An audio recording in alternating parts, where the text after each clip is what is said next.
Question number 5 में हमारे पास लिख रहा है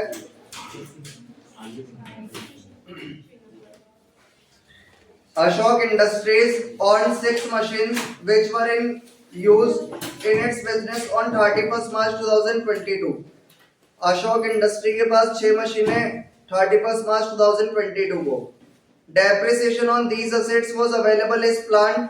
The written down value of these machines at the end of the previous year relevant to assessment year 2022-23 6,50,000. हमारे पास इन 6 machine की WDV दे रखी है 6,50,000 रुपए. मशीन भी दे रखा है केवल, तो हमारे पास ब्लॉक बना देंगे अपन. First block plant and machinery का, और हमारे पास रेट ऑफ डेप्रिसिएशन चलेगा कितना, कितनी रहेगी डेप्रिसिएशन की रेट 15% से लगा देंगे अपन. सबसे पहले अपन लोग लिखते हैं WDV एज ऑन 1 अप्रैल 2022, और हमारे पास 6 मशीन की WDV दे रखी है 6,50,000 और नंबर ऑफ मशीन्स दे रखी है हमारे पास 6. आगे लिख रहा है हमारे पास a new plant was bought for 6,50,000 30 November 2022. अपन ने 2 अक्टूबर के बाद 30 नवंबर को एक प्लांट खरीदा है 6,50,000 का. 3 of the old machines were sold on 10 जून 2022, और अपन ने पुरानी 3 मशीन बेच दी है 9 लाख रुपए में. तो ऐड कर देंगे अपन यहाँ पर एक्चुअल कॉस्ट ऑफ, अपन ने खरीदा था new plant, actual cost of plant acquired during the previous year. अपन ने एक नया प्लांट खरीदा था 6,50,000 का और एक प्लांट खरीदा है. टोटल करेंगे तो कितना आ जाएगा हमारे पास 13 लाख, और नंबर ऑफ एसेट्स कितनी हो जाएगी 7. लेस कर देंगे अपन लोग sale consideration of 3 machines. 3 machine बेच दी थी अपन ने, sold during the previous year. अपन ने 3 मशीन बेच दी थी कितने रुपए में 9 लाख में, और मशीन बेच दी है 3, तो हमारे पास यहां पर बचा 4 लाख, और नंबर ऑफ मशीन्स कितनी बची 4. इसको अपन नाम दे देंगे WDV for the previous year 2022-23. इसमें से अपन लोग लेस करते हैं क्या डेप्रिसिएशन, तो इसमें से अपन लोग लेस कर देंगे डेप्रिसिएशन. इस WDV के अपन 3 टुकड़े करते हैं, तो WDV हमारे पास है 4 लाख, इसके अपने को करने 3 टुकड़े. पहला हमारे पास होता है asset purchase not put to use. तो ऐसा हमने कुछ खरीदा नहीं है जिसको अपन ने यूज ना करा हो. Asset not put to use, तो कोई ऐसी एसेट जो अपन ने खरीदी और यूज नहीं करा हो, ऐसा कुछ अपन ने खरीदा नहीं है. सेकंड हमारे पास होती है ऐसी एसेट जो अपन ने खरीदी हो और जिसको अपन ने 180 दिन से कम यूज करा हो. तो यहाँ पर हमारे पास डेट होती है कितनी, अपन ने जो एसेट खरीदी हो 2 अक्टूबर के बाद खरीदी हो. 12 बजे आना बेटा, मैं को तो घर बुला लेना, करवा दूंगा इसके आजा फिर तू तो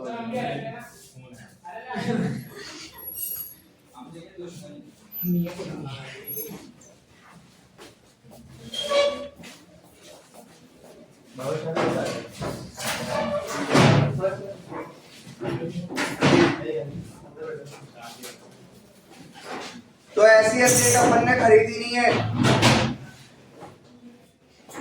जानवर ही हो गया यार. तो ऐसी एसेट अपन ने खरीदी नहीं है जिसको अपन ने खरीद के यूज ना करा हो. और अपन ने यहाँ पर जो 6,50,000 का प्लांट खरीदा था यहाँ पर, वो अपन ने 2 अक्टूबर के बाद खरीदा है 2 अक्टूबर के पहले खरीदा है, बाद में खरीदा है. बाद में खरीदा है तो अपन ने जो नया प्लांट खरीदा था वो कितने का खरीदा था 6.5 लाख का. यानी हमारे पास बैलेंस तो कुछ बचने वाला नहीं है. क्योंकि अपन 3 टुकड़े कर रहे हैं 4 लाख के, और 4 लाख में से अपन ने नया प्लांट कितने का खरीदा है? 6.5 लाख का। तो मतलब ये पूरा का पूरा 4 लाख वाला जो प्लांट बच रहा होगा, ये कौन सा वाला बच रहा होगा? 6.5 लाख वाला। अपन 4 लाख के 3 टुकड़े कर रहे हैं, तो यहाँ पर जो अपन ने नया प्लांट खरीदा 2 अक्टूबर के बाद, यानी 180 दिन से कम के लिए यूज लिए, तो यहाँ पर डेप्रिसिएशन की रेट क्या लगेगी? हाफ लगेगी। तो 4 लाख में से पूरा का पूरा वैल्यू आ जाएगी कितनी? 6.5 लाख वाली। यानी यहाँ पर जो 4 लाख की वैल्यू है, ये पूरी की पूरी कौन सी वाली वैल्यू है? जो अपन ने कब खरीदी होगी? 2 अक्टूबर के बाद। तो इस 4 लाख पे जो डेप्रिसिएशन लगेगा वो कौन सी रेट से लगेगा? हाफ रेट से। तो हाफ रेट से लग जाएगा, बैलेंस तो अपने पास 0 बचेगा, क्योंकि 4 लाख में से 6.5 लाख माइनस करोगे तो माइनस की वैल्यू आएगी, तो माइनस की नहीं है। मतलब यहाँ पर जो WDV बच रही है वो पूरी की पूरी कौन सी वैल्यू है? जो अपन ने 2 अक्टूबर के बाद खरीदी है। तो इस पे अपन हाफ रेट से लगा देंगे। तो लगा देंगे अपन 4 लाख पे मल्टीप्लाई 7.5% से, कितना? 30,000। एक अपन ने नया प्लांट खरीदा है, तो इस पे अपना लगेगा एडिशनल डेप्रिसिएशन।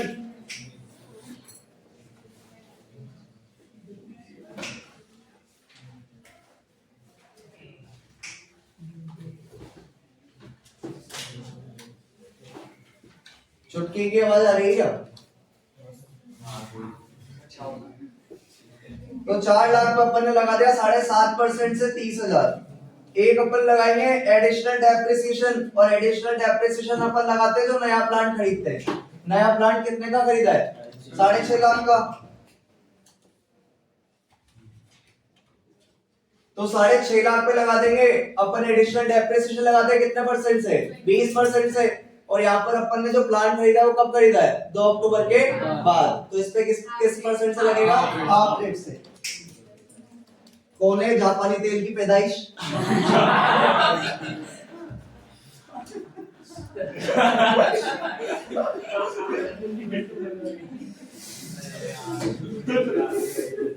भाई बता दो, मुझे भी पता लग जाए।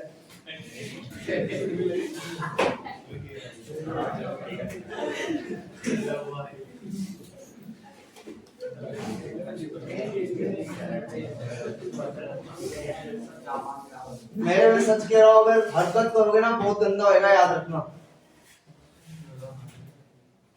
बाकी फिर तुम लोगों की इच्छा है। अभी चुटकी बजाइए, कोई ताली बजाएगा तो मैं उसको भी बता दूंगा। समझिए ताली से तुम जोर से बोलना लगे ना, पीछे से मन ही मन में बड़बड़ाओगे तो समझ में नहीं आएगा। मैं भी रिप्लाई कर सकूं, ऐसा मुकाबला होना चाहिए। किसको? हाँ वो तो देख लेंगे ना, जो भी होगा। या तो वही होएगा या मैं ही होऊंगा। अपन डरते हैं नहीं, कोई दिक्कत नहीं, हो जाएगा। और अपन नहीं है तो एक दिन तो सबका आता ही है, कोई दिक्कत वाली बात भी नहीं है। बाकी बस पीछे मन में बड़बड़ाना मत, बोलना है तो जोर से बोलना, जो भी बोलो मेरे लिए। तो अपन यहाँ पर लगा देंगे 65,000।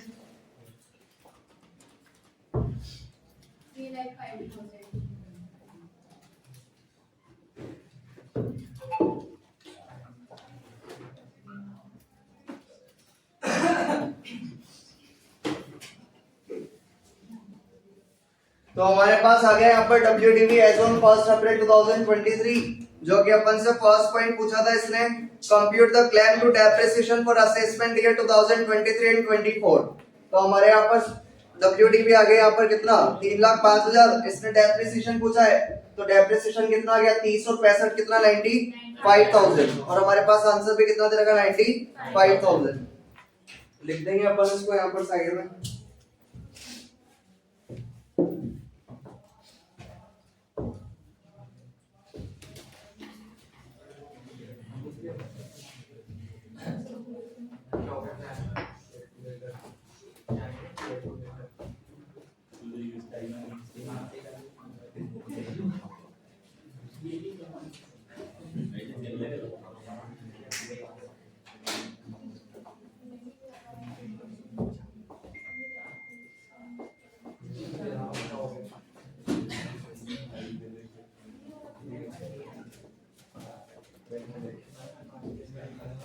सेकंड पॉइंट अपने से कह रहा है यहाँ पर capital gain liable to tax for the same assessment year.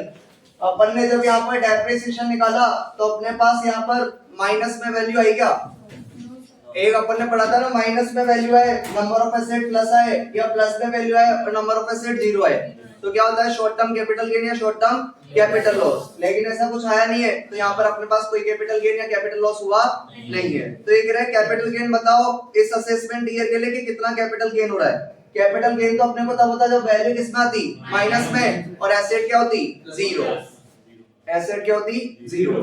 तो यहाँ पर कुछ चाहिए तो लिख देंगे इसके लिए अपन सेकंड पॉइंट यहाँ पर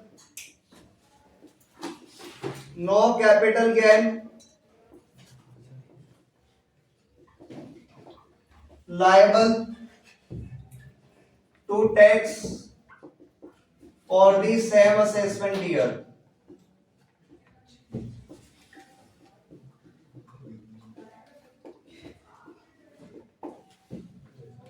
थर्ड पॉइंट अपने से कह रहा है if Ashok industries had sold the 3 machines in June 2022 rupees 14 lakh will there be any difference in your above working। क्या आंसर में चेंज आएगा अगर ये अपन ये 3 मशीन 9 लाख की जगह कितने में बेच देंगे? 14 लाख में। तो कर लेंगे अपन इसको इधर वाले बोर्ड पे कर लेते हैं।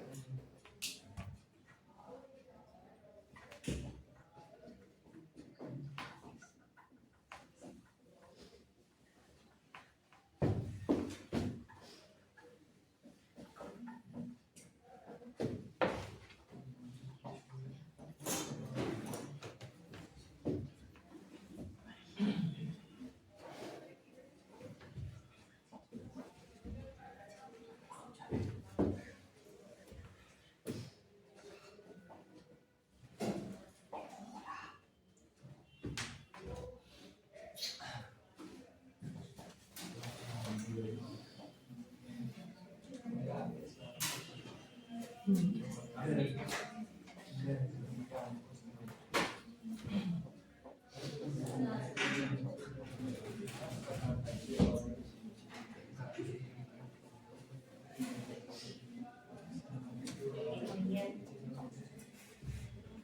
यहाँ तक तो अपन सेम ही ले लेंगे, बार बार करेंगे नहीं। उसने बोला है बस आंसर चेंज होएगा क्या अगर अपन 9 लाख की मशीन कितने में बेच दे? 14 लाख में 14 लाख में बेच दे। तो यहाँ तक अपन सेम ले लेंगे। तो लिख दिया अपन ने WDV as per cash cost 13 lakh और नंबर ऑफ मशीन हो गई 7, लेस अपन लोग कर देंगे सेल कंसिडरेशन ऑफ 3 machines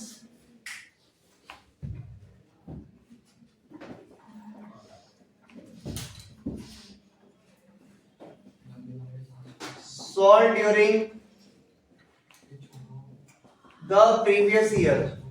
तो अपन ने बेच दिया इसको 14 लाख में, 3 मशीन बेच दिए। तो हमारे पास जो वैल्यू आएगी वो माइनस क्या लेंगे कितने?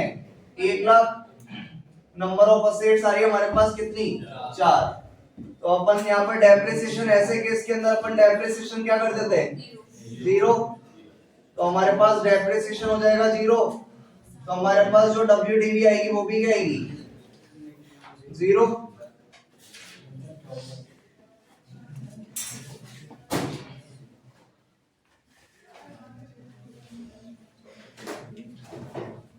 तो हमारे पास ऐसे केस के अंदर WDV भी क्या आ जाती है? 0। जब अपनी वैल्यू आ रही है माइनस में, डेप्रिसिएशन भी 0 कर देंगे और WDV भी 0 कर देंगे। और जब हमारे पास वैल्यू माइनस में आती है तो क्या निकलता है? Short term capital gain. तो कैपिटल गेन निकाल देंगे अपन।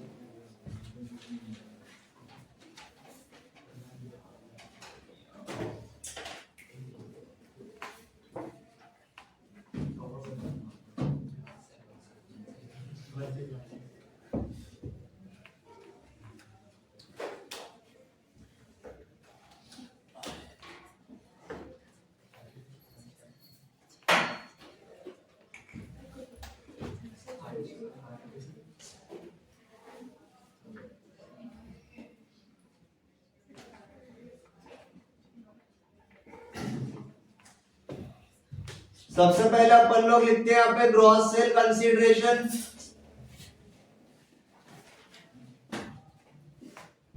और अपन ने यहाँ पर जो मशीन्स बेची थी वो कितने में बेची थी? 14 लाख में। लेस करते हैं अपन लोग इसमें से ट्रांसफर एक्सपेंसेस, और क्वेश्चन में हमारे पास ट्रांसफर एक्सपेंसेस है नहीं, तो हमारे पास आ गया 14 लाख नेट सेल कंसीडरेशन।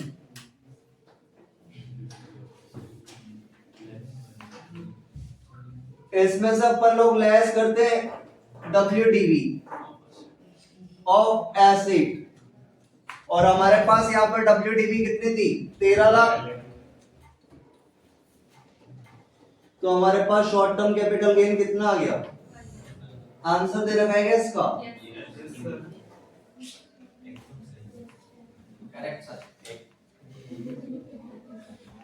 तो हमारे पास शॉर्ट टर्म कैपिटल गेन आ गया कितना 1 लाख। तो इसने बोला था अगर 3 मशीन अपन 14 लाख में बेचेंगे तो क्या डिफरेंस आएगा, यहाँ पर तो हमारे पास डेप्रिसिएशन आ रहा था और कोई कैपिटल गेन नहीं था हमारे पास, लेकिन यहाँ पर अगर अपन यही मशीन 14 लाख में बेचते हैं तो हमारे पास कैपिटल गेन आ रहा है कितने का 1 लाख का। बाकी इसने न्यू टैक्स रिजाइन में निकाल रखा है, दोनों रिजाइन तो क्वेश्चन में बोली नहीं थी अपन को। अगर न्यू टैक्स रिजाइन हुआ तो आप लोगों को पता है यहाँ पर डेप्रिसिएशन केवल कितना रह जाएगा 30,000, क्योंकि न्यू टैक्स रिजाइन के अंदर एडिशनल डेप्रिसिएशन की डिडक्शन मिलती नहीं है, तो केवल 30,000 रह जाएगा। तो आंसर भी कितना देगा अपने पास 30,000।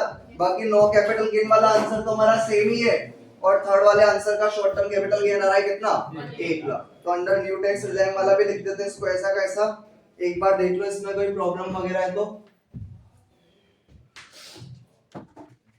Under new tax resign deduction of additional depreciation shall not be allowed under new tax design। इसमें हमारे पास पॉइंट 1 का आंसर आ जाएगा डेप्रिसिएशन 30,000। सेकंड वाले लाइन पर ऐसी कैसे लिख देंगे no capital gain liable to tax for the same assessment year, और थर्ड में हमारे पास शॉर्ट टर्म कैपिटल गेन आ जाएगा 1 लाख। इजी सा क्वेश्चन था, कोई ज्यादा हार्ड था नहीं। हमारे पास WDV दे रखी थी, बताए एक नया प्लांट खरीदा था कितने का 6.5 लाख का, और बोला 3 मशीन बेच दी कितने में 9 लाख। तो हमारे पास जो WDV बचती है इसके 3 टुकड़े करने होते हैं, तो अपन ने 3 टुकड़े कर दिए थे इसके। जब अपन 4 लाख के 3 टुकड़े कर रहे थे,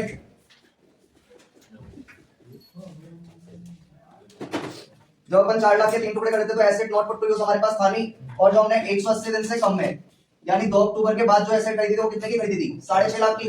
तो 4 लाख में से 6.5 लाख तो आप निकाल नहीं सकते, यानी ये पूरी 4 लाख वाली वैल्यू कौन सी वैल्यू देगी 6.5 लाख वाली, यानी इस पर अपन ने डेप्रिसिएशन लगा दिया था किस रेट से हाफ रेट से। तो हाफ रेट से अपन ने डेप्रिसिएशन लगा दिया था यहाँ पर कितना 30,000। ये एडिशनल डेप्रिसिएशन लगा दिया अपन ने, क्योंकि अपन ने जो प्लांट खरीदा है वो 2 अक्टूबर के बाद खरीदा है, तो डेप्रिसिएशन की रेट क्या हो जाएगी हाफ हो जाएगी।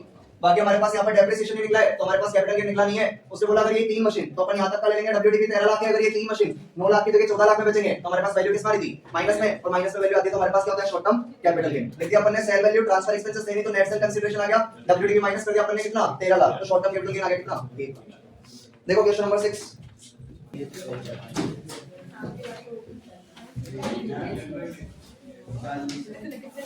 क्वेश्चन नंबर 6 हमारे पास लिख रहा है N assessee who is engaged in the business of brewing and manufacturing coffee in India deposited rupees 80,000 with National Bank after a period of 5 months from the end of previous year, but before filing the return of income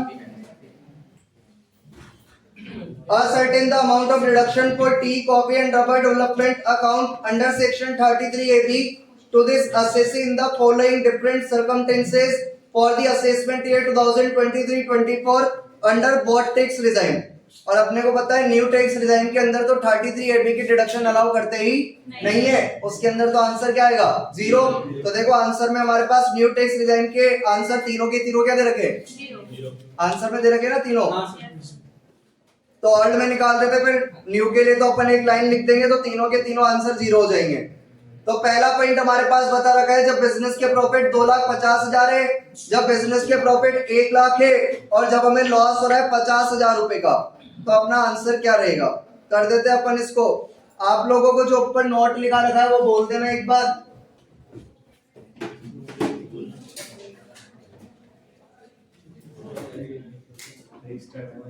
under section 33 AB के notes लिखा रखे हैं ना, ऊपर की line क्या लिख रही है? Regarding tea coffee and rubber development account copy regarding tea coffee and rubber development account RD account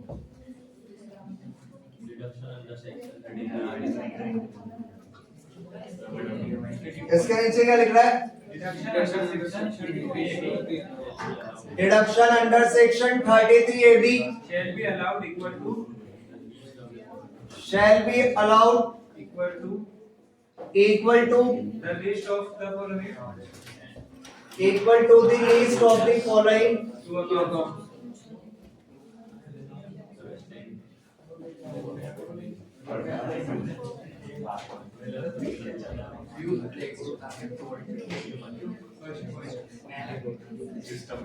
first point अपन लिखते हैं यहाँ पर 40% of the business profit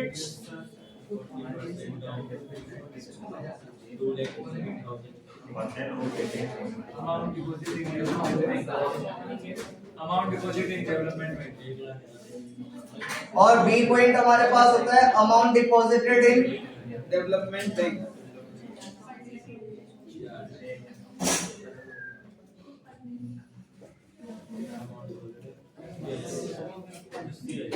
development bank account. तो हमारे पास पहली वाली कंडीशन के अंदर यहाँ पर बिजनेस के प्रॉफिट कितने तरह के थे? 2,50,000। बातें मत करो भैया ना।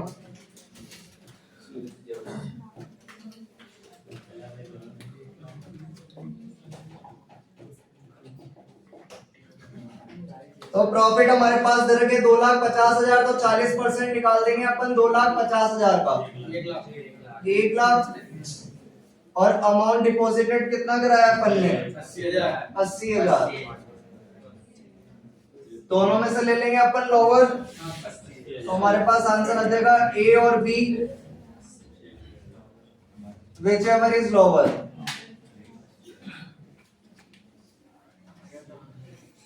अस्सी हजार। फर्स्ट और सेकंड आएगा ए और हाँ सॉरी, फर्स्ट और सेकंड। इसी तरह बी के लिए आंसर निकाल देंगे अपन। फर्स्ट पॉइंट ले लेंगे 40% ऑफ द बिजनेस प्रॉफिट 40,000 और हमारे पास बिजनेस प्रॉफिट कितने दे रखे हैं? 40 1,00,000। तो अपन ले लेंगे 40% ऑफ 1,00,000, तो हमारे पास आ जाएगा कितना? 40,000। सेकंड पॉइंट अपन ले लेंगे amount deposited 80,000 in development bank account.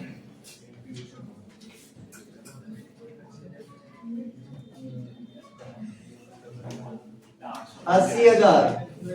दोनों में से लोअर वाला अमाउंट ले लेंगे अपन लोग।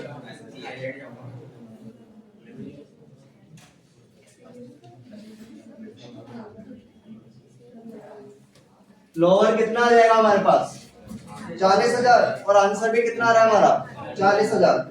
थर्ड वाले पॉइंट में बोल रहे हैं when there is a loss of 50,000 under the head profit and gains of business and profession. और लॉस के केस में अपने को ना तो कोई डिडक्शन मिलती है ना अपने को कोई टैक्स चुकाना पड़ता है, इसलिए आंसर अपना क्या देता है? 0। तो लिख देंगे अपन इसको।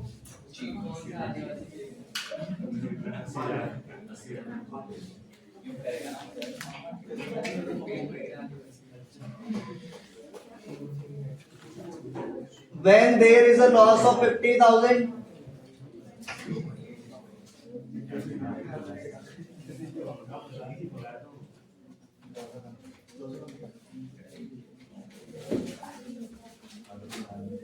when there is a loss of 50,000, no deduction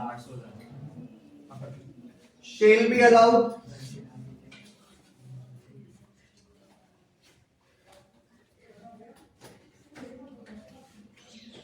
under section 33 AB। तो अपन ने पहले यहाँ पर एक तो रूल लिख दिया। हमारे पास जो रूल था कि regarding tea coffee and rubber development account 33 AB में जो सबसे दोनों अकाउंट में से दोनों अमाउंट में से जो सबसे कम वाला अमाउंट होता है उसकी अपन क्या कहते थे? 33 AB की डिडक्शन। हमारे पास 40% ले लिया बिजनेस प्रॉफिट का 2.5 लाख का, तो 1 लाख आ गया। अमाउंट डिपॉजिट कराया था 80,000, तो दोनों में से लोअर कितना है 80,000, तो डिडक्शन कितनी मिल जाएगी 80,000।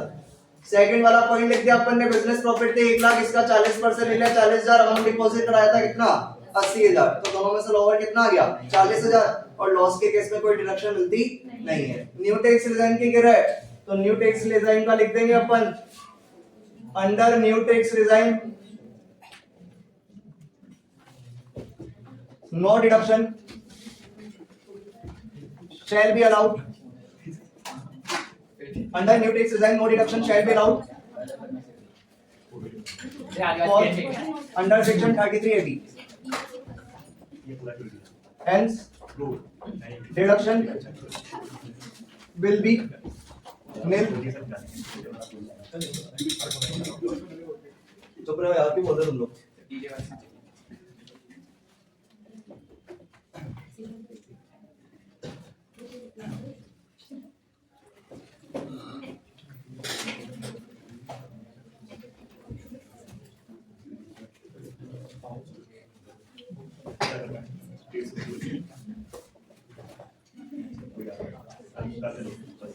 तुम्हारे को निकाल दूंगा मैं क्लास से, याद रखना।